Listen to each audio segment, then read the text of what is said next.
ৰাজ্যৰ বক্সিং খেলুৱৈসকলৰ বাবে ভাল খবৰ। উত্তৰ গুৱাহাটীত লাভলীনা বক্সিং একাডেমীৰ উদ্বোধন কৰিলে মুখ্যমন্ত্ৰী ডক্টৰ হিমন্ত বিশ্ব শৰ্মাই। উত্তৰ গুৱাহাটীৰ চন্দ্ৰত উদ্বোধন হ'ল লাভলীনা বক্সিং একাডেমী। বক্সাৰগৰাকীৰ নিজৰ আৰ্জিত ধনেৰে নিৰ্মাণ কৰিছে একাডেমীখন। একাডেমীখনত মাহিলী 500 টকাকৈ ল'ব পাৰিব প্ৰশিক্ষণ। লাভলীনা বক্সিং একাডেমীৰ শুভ উদ্বোধনী কাৰ্যসূচীত উপস্থিত থাকে অসমৰ মুখ্যমন্ত্ৰী ডক্টৰ হিমন্ত বিশ্ব শৰ্মা।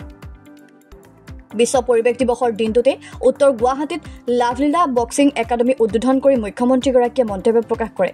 সৰু গছপুলিটো এদিন ডাঙৰ বৃক্ষলৈ পৰিণত হোৱাৰ দৰে এসময়ত লাভলীনা বক্সিং একাডেমীৰ বটবৃক্ষ স্বৰূপ হ'ব।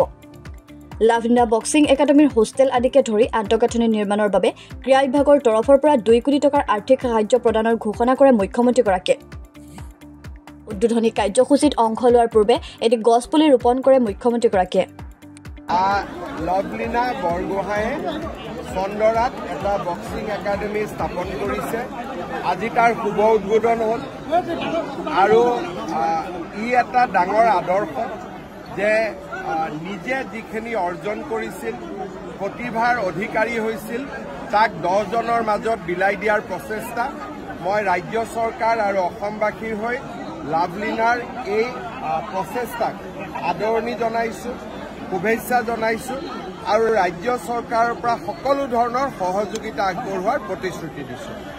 আমি অসমত এটা পৰিকল্পনা কৰিছোঁ যাতে 2000 প্ৰতিভাৱান উদীয়মান খেলুৱৈ হোষ্টেলত থাকি খেলাৰ বাবে মনোনিৱেশ কৰিব পাৰে।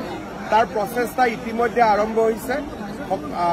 আপোনালোকক সময়ে সময়ে আমি জনাই থাকিম।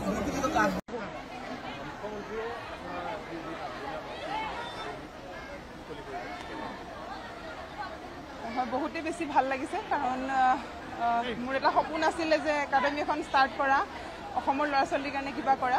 আৰু আজিৰ দিনটো বহুতেই বেছি মোৰ কাৰণে স্পেচিয়েল হয়, কাৰণ আমাৰ মাননীয় মুখ্যমন্ত্ৰী ডাঙৰীয়াই আজি ইনগ্ৰেশ্যন কৰিলে। আৰু মোৰ কাৰণে এইটো একেবাৰে সপোনৰো অধীৰ আছিলে যে তেওঁ আহিব, আৰু তেওঁ আহি আজি এই সপোনটো পূৰা কৰিলে মোৰ। আৰু যিহেতু তেওঁ যিখিনি কথা কয়, যেনেধৰণে মটিভেট কৰে, এই মটিভেশ্যনে মোক আগন্তুক সময়ত, তেওঁ উপস্থিতিয়ে মোক আগন্তুক সময়ত মটিভেট কৰিব, যাতে মই আমাৰ অসমৰ কাৰণে, আমাৰ অসমৰ ল'ৰা ছোৱালীৰ কাৰণে যাতে আৰু ভাল কৰিব পাৰোঁ, তেওঁলোকক যাতে এটা প্লেটফৰ্ম দিব পাৰোঁ, তেওঁলোকক এটা ৰাস্তা দেখাব পাৰোঁ, যিটো অনাগত সময়ত যাতে ইণ্টাৰনেশ্যনেল লেভেলত হওক, অলিম্পিকলৈকে যাতে মই এই ৰাস্তাটো দেখাব পাৰোঁ ল'ৰা ছোৱালীবোৰক। তাৰে মোৰ পৰিকল্পনা। আৰু যিহেতু আজি অনুষ্ঠানত আমাৰ মুখ্যমন্ত্ৰী ডাঙৰীয়াই আমাৰ একাডেমীৰ কাৰণে 2 কোটি পইচাৰ কথাও কৈছে যে তেওঁ সাহায্য দিব, যিটোৰ কাৰণে হোষ্টেলৰ এটা প্ৰভিজন কৰা হ'ব। তো সেইটো মোৰ কাৰণে এটা বহুত ছাৰপ্ৰাইজ হয় মই এইটোক লৈ, কাৰণ ইয়াৰ পৰা বহুতো ল'ৰা ছোৱালী, যিহেতু অসমৰ বিভিন্ন জেগাৰ পৰা কল আহি আছে, সুধি আছে যে ইয়াত থকাৰ ব্যৱস্থা হ'বনে নহয়, কিন্তু জেগাটো সৰু হোৱাৰ বাবে থকাৰ ব্যৱস্থা হোৱা নাছিলে।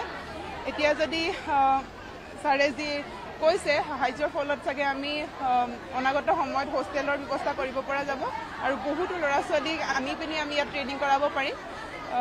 ভাবিয়ে ভাল লাগিছে। নিশ্চয় এইটো কৰিবলৈ গ'লে আৰু বেছি ভাল লাগিব, আৰু চেষ্টা কৰিম যাতে এইটো ছাৰে যেনেধৰণে আশা কৰিছে তেনেধৰণে মই পূৰা কৰিব পাৰোঁ। নিশ্চয় এতিয়া যেতিয়া হোষ্টেল ব্যৱস্থা কৰা হ'ব, নিশ্চয় আৰু আমাক কোচ লাগিব। এতিয়াতো এজন আছে, আৰু যেনেধৰণৰ ল'ৰা ছোৱালী পাম তেনেধৰণে আমি কৰা হ'ব। অলৰেডি এজন কোচ আছে, তেওঁ শিকাব। Thank U.